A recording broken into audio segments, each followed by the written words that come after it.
Well, it's absolutely clear from the report that the police story about the encounter is totally false. That's obvious from three things.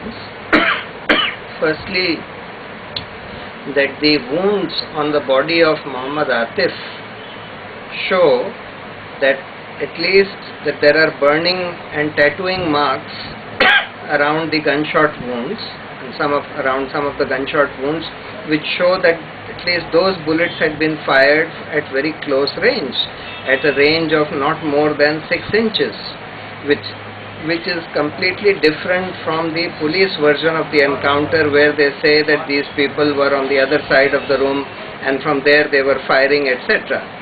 Secondly, there are marks showing that the multiple blunt injuries, abrasions on the body which are prior to their shooting, which clearly indicate that these boys had been dragged across the floors or beaten up or tortured before they were shot. Thirdly, the wounds on Sajid's body show that there are 4 bullet holes on top of his head. This can hardly happen in an encounter.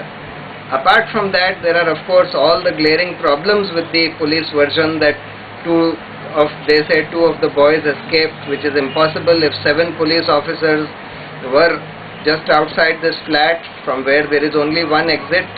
All of them were armed, and yet those 2 terrorists escaped. That is an unbelievable story. Besides, there was another team of 6 people on the ground floor. That was the only way for the terrorists to escape. How could they escape from all these people? Right. So, despite these glaring holes in the police version of the encounter, the authorities, the government, even the courts had not been able to permit judicial probe into the encounter. Why?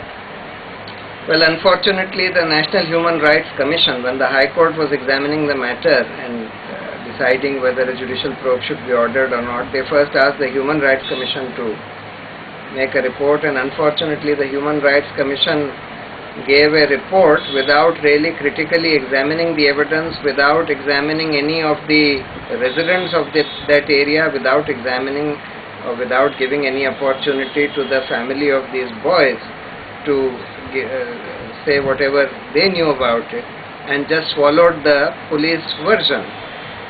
High Court probably felt diffident in debunking the report of the Human Rights Commission, because some of the judges who sit in the Human Rights Commission are former judges of the Supreme Court, or at least one of the judges was a former judge of the Supreme Court, and the High Court naturally feels diffident about debunking the report of the NHRC, which to my mind was totally absurd.